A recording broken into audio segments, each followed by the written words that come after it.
And then the first time you wore a Japanese jersey, what did it mean to you? No, I didn't really know much about Japan. The only thing I really knew about Japan growing up was the real moment. I think, we should have beat France. Burger or yakiniku?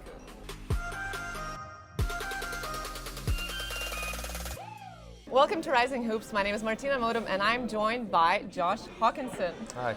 Alumni of Washington State Go University. Cougs, Go go Cougs! Cougs. That's You right. beat me to it. Yeah. Well, you are a big man for Shibuya Sun Rocketers and Japanese national team player. A lot on your resume, and I have so many questions, so we better dive in. Got it, I'm yeah. so Excited curious. to be here. Thank you.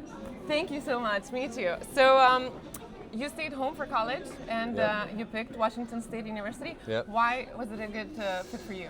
I really wanted to play in the Pac-12.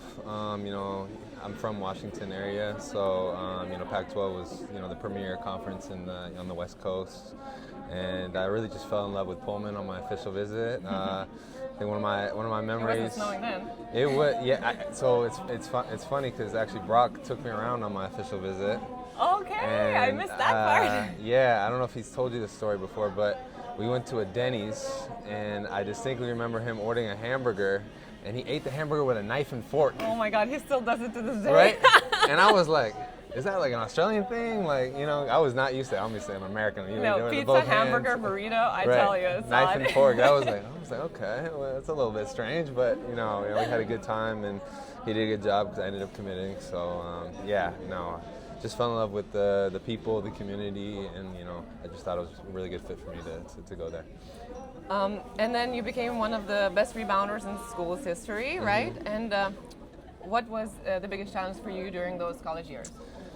I think If there just like my freshman year, coming from being like the best player in high school on your team to being like at the end of the bench, your freshman year, just kind of that adjustment period of like, okay, how do I fit in? How do I use like my skill set and my background to be able to blend in with like what the team wants, and that was a little bit tough mentally my freshman year. Only played probably about 3 to 5 minutes a game. Only if we're losing by a lot or winning by a lot.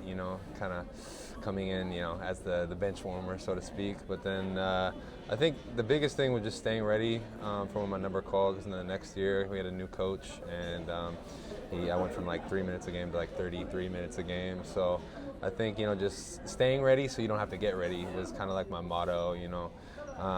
And even though I wasn't playing, I knew that my time would eventually come, and just trying to be prepared and ready for that. And then after college, you went undrafted. Yes. What do you remember from that particular moment, and how maybe it sets you up for Right. your future? I think obviously as a basketball player, you have dreams of playing in the NBA, but when you don't get drafted, it's kind of like where do you go from here? There's a lot of opportunities to play around the world, with basketball, and my parents they both played in Europe, so I think they kind of envisioned me playing in Europe as well. But my agent kind of suggested Japan, and I kind of went to this like tryout type of thing.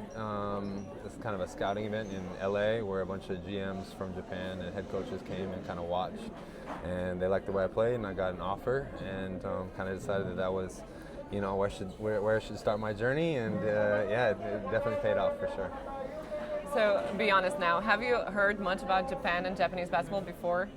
I had not at all, to be honest. No, I didn't really know much about Japan. The only thing I really knew about Japan growing up was, I'm from Seattle, so Ichiro played for the Seattle Mariners baseball team, and then Nintendo owned the Mariners, and grew up playing GameCube, Game Boy, and those type of things. So those are kind of like the two things that I really knew about Japan. Other than that, I really didn't know much. What was the biggest culture shock for you when you moved here? I think just not speaking the language at first, not having any friends. I think wherever I was gonna go, it was going to be a little bit of a culture shock. Those first 3-4 months, kind of just adjusting to, how to live in Japan, how to do things independently. I'd been, just in college and just graduated, so I'm 21, 22 years old, trying to figure out how to live life by myself.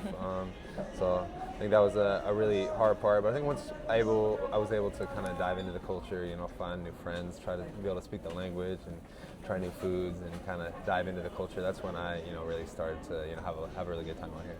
So speaking Japanese, how long did it take you Like, how did you? For me, it's amazing. I've been living here for 4 years, and Yeah. it's tough. I think the first like 2 to 3 years, I had like the basics down, but I wasn't really studying that hard. I kind of relied a lot on my translator, since we always have the translator around to do everything for you, translate everything. But I think after that third, fourth year, I was like, okay, I've envisioned myself being here a long time. I may as well really, start studying, and that's kind of when I really got into, studying and getting into learning the language. So now you spend years here, and you build a successful career. What does Japan mean to you at this point? It means everything. I think just seeing how my journey has started. I was in B2 for my first 3 years, kind of, rising up the ranks. Ended up on a B1 team, and then, becoming naturalized, speaking Japanese, and kind of starting from the bottom, so to speak, and kind of to see where I'm at has been just a really cool experience. Not only for myself, but for Japanese basketball. How it has gotten better, and where it's come from to where it is right now. It's just really cool to be a part of. And you mentioned your parents wanted you to, or would have probably envisioned you in Europe. Yeah. But what do you think? How you changed as a person and as a player, or how you would have compared to what you are now if you went to Europe or stayed in America? That's a good question. I think kind of like my ethics, core values kind of align a lot with Japan. Japan is really big on like respect, and you have like the senpai kohai culture, which is kind of like the respecting your elders, so to speak. And I think that kind of aligns with like how I grew up, how my parents kind of taught me to treat people, and I think that's something that I kind of aligned with on the Japanese front. And then I think just basketball wise, Japan's kind of more of a big man league, and I think my skill set really fit in well within the basketball as well. So I think it was just a really good fit for me in general. And then the first time you wore a Japanese jersey, what did it mean to you? Man, it was amazing. I think just thinking about like all the people who had helped me get to this point. There's so many players, teammates, staff to help me learn Japanese, or introduce me to a new food, or just show me different things about the culture. That hearing the national anthem and representing Japan, I got like just shivers and goosebumps just thinking about all the people who had helped me get to this point. And so that's why every time I put on the Japanese jersey, I really just want to, it's not about myself, it's about representing the country, representing all the people who helped me get to this point. So I think that's why I always try to give it like my max 2,000%. That's beautiful. Yeah. So now you're at the Olympic Games representing Japan. Did you ever stop and think like how unlikely what it is supposed to happen, Right, I know. All my friends back home, they're watching, they're like, how's this white guy, on the Japanese national team? That doesn't make any sense. But yeah, no, it's a crazy thing. If you would have told me when I was a kid that I'd be, playing in the Olympics for Team Japan, they'd be like, right. Okay, like, what are you talking about? But listen, you open like such doors, and even for other kids to dream about certain Right. things, that anything basically can happen. For sure. Yeah, you never would have known that I would have been in the position that I'm in. So, like I said, just so thankful for all the people who helped me, get to where I am right now. And your most surreal moment from the Olympics? Most surreal moment, I think, we should have beat France. That was a crazy game. I think we were up by like 4 or 5 with like less than 10 seconds to go, and they called a phantom foul call on a three-pointer that sent it in overtime. We ended up losing in overtime, but blocking Wemby, shutting him down, just in France, playing against France, 40, 50,000 people in a half-off, cut-off soccer stadium, just chanting all their French chants, and that was just a really cool moment to be in, I think.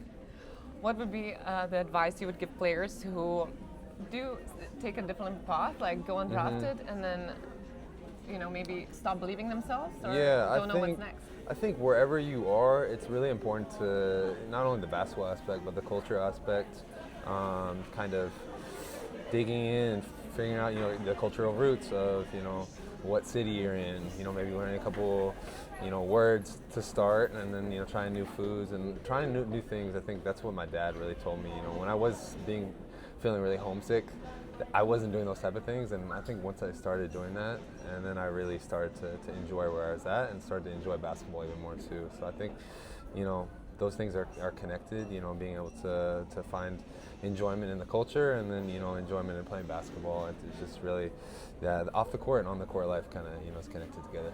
So you said your dad. I heard your dad is a bit of a star when in Japan as well. He's a very big star. Probably bigger than myself out here. Yeah.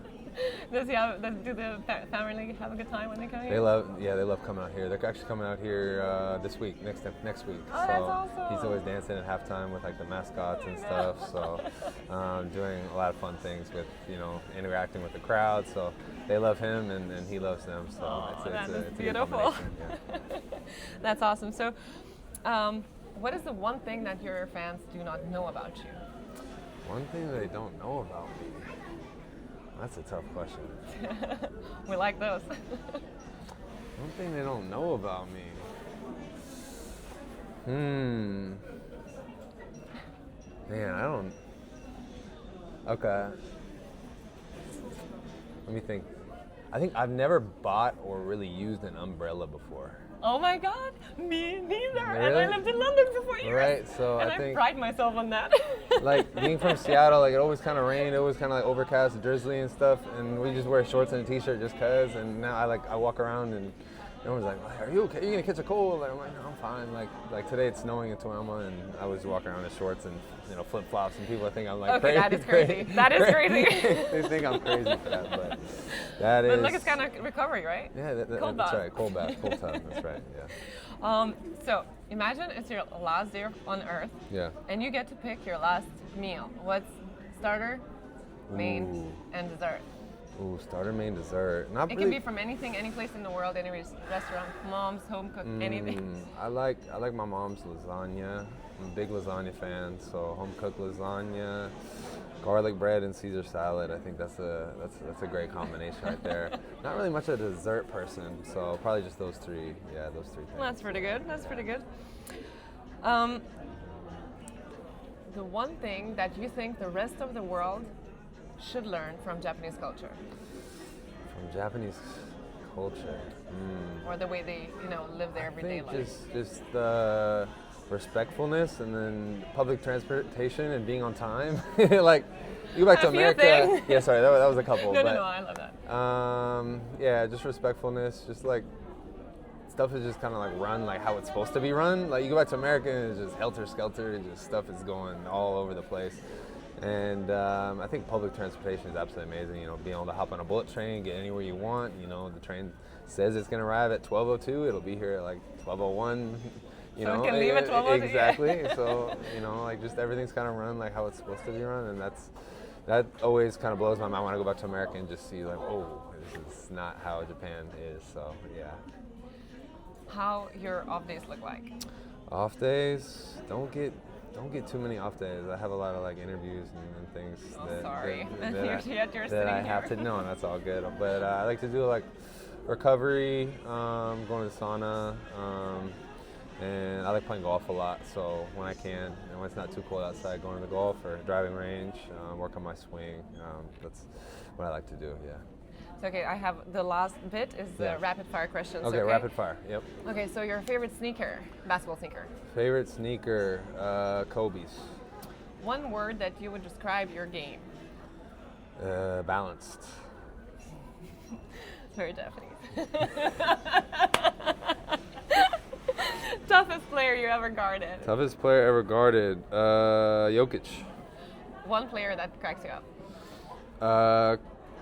Kawamata, he's on Nagasaki Belka. Mikey. Yes, Mikey, yes.